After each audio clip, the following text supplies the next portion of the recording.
Hey guys, Don here. Some of you have been asking me what exactly is going on with LifePoint, where we're at in the process of starting this new church here in Sweet Home. Well, we're actually going to start releasing content online. You can follow us on Instagram, on Facebook, on YouTube, and that's actually the best way to stay in touch with what we have going on. And so, with that in mind, we've decided to begin to release some small devotions, maybe some sermons coming up, and hopefully some music for you guys to enjoy. So with that, I hope you enjoy this.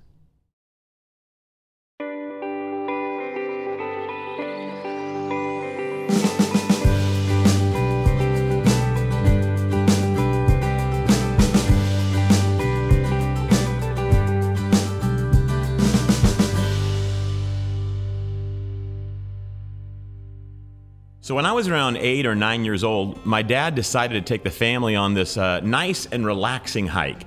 So my parents loaded my two brothers, my sister and I, into our 1976 Blazer, and we headed across the mountain to Smith Rock State Park. And I remember how hot and thick with dust the trail was as we set out on our little hike.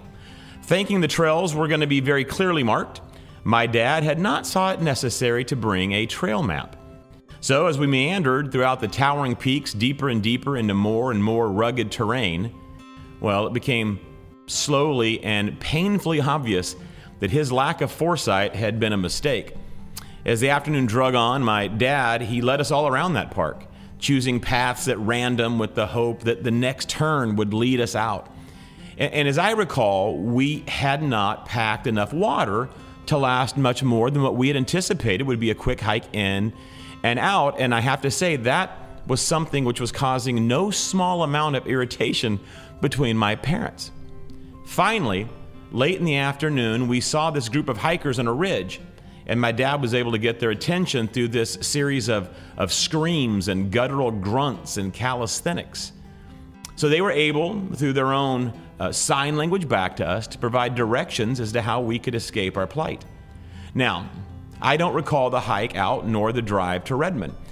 I do remember actually sitting on an open tailgate in the parking lot at Safeway and the delicious feel of an ice-cold grape soda as it trickled down my parched throat. Now, here's what I want to say about that. You see, standing in the middle of those towering cliffs, my dad, he did not need some solution to a problem. He was not looking for an answer as his eyes searched the ridge. No, what he knew he needed was the right direction.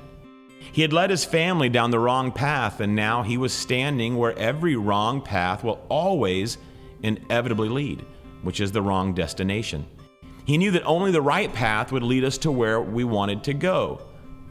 And I guess lately that truth has just been becoming more and more apparent to me every day as I observe people all around me moving quickly and hastily down paths that all lead to what really are well-established outcomes on trails that are well-worn with the footprints of people who have ventured there before them. But I guess even more painfully than that, I still find myself on paths that I don't even recall choosing, but I find myself well in the way sometimes to the wrong destination. When I was 18 years old, my girlfriend and I drove down to Eugene to go shopping. We took Brush Creek Road, a winding highway that cuts through the hills. It was a particularly desolate stretch of road, and it was marked occasionally by ramshackle houses and crumbling outbuildings. And it was upon our return trip that my car broke down. And now this was in the age before cell phones. So when my car sputtered on a shuddering stop on the side of an unlit stretch of country road, we were far from anyone we knew, with really no way to reach them. I remember as the evening grew just inky black, we waited and hoped that someone would stop. In fact, I can remember making deals saying, God, if you just have somebody stop, I'll make sure, I promise, I'll do everything right from here on out. Well, the few cars that were on that road actually seemed to be in quite a hurry to escape the very stretch of road which we found ourselves stranded upon. So finally, I saw these dim headlights approaching, and I just thought to myself, Lord, let this please be the one that's going to stop and help us. And if this is it, man, this is the help I'll take.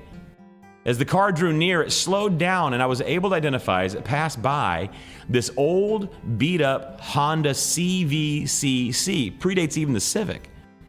As it slowly drew past, I noticed a few things about it, some troublesome things. I noticed it was missing its rear window, which was nice for the pit bull that was residing in the back, because it had plenty of room to stick its head through. Well, the car actually drove past us, and it slowly turned around, and it parked behind us. So I got out of the car, and I thought, I don't know what this is, but Lord, I said I'd stop, or whoever stopped, I'd get out.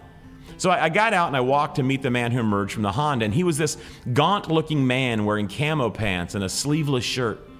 His greasy hair hung long from beneath this stained trucker hat. As I tell my youth group, as I tell this story all the time, he was wearing this traditional tank top we here in the Valley tend to refer to as a wife beater. And as he approached, my eyes were drawn to his belt where a .38 pistol sat in a holster. Well, he asked if we needed help. And as I stood in that dark, alone and scared, I took a big gulp and I told him, yeah, I do. I need a lot of help here. So he returned his car and he pulled it in front of mine. Getting out, he reached in the back of his car past the dog, which was staring at me, and he pulled this length of chain out, which he attached to the front of my car and to the rear of his. He returned to his car, and with a jolt, we began to slowly move.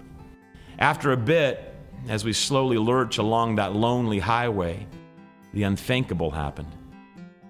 He suddenly sped up as much as he could, and his car suddenly swerved onto a road leading into the darkness away from the highway, which led home. My girlfriend began screaming, and I can remember that my thoughts immediately raced to my parents and my friends who would find out about our deaths from the newspaper. So my heart beating, my heart pounding, my nose running, I knew one thing in that moment beyond everything else. I knew that I did not want to go down that path. So I hit the brakes with all my strength, and I ground that Honda to a stop. I yelled at my girlfriend to stay in the car. I got out of the car and I approached the door of the guy, and all I could think about was I need to close the distance between us. My nose was running, my heart was pounding, and he stepped out and began to come towards me.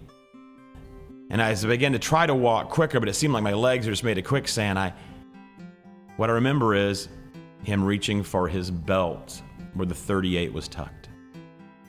Now I've told this story for years to, at this point, I would assume, reaching into the possibly thousands of kids throughout my life to make one point.